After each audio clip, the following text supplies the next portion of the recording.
Hi hello నేను మహేష్.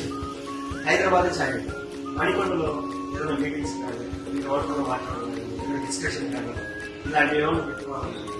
హైదరాబాద్ ఛాయ్ best place అంటే మా సరదారంగా సినిమాల కోసం ఏదైనా పర్సనల్ మీటింగ్స్ కానీ డిస్టర్బెన్స్ లేకుండా ప్రశాంతంగా ఏదైనా మాట్లాడుకోవాలి. నాకు తెలిసిన వాళ్ళు దృష్టిలో పెట్టుకొని మణికొండలో హైదరాబాద్ ఛాయ్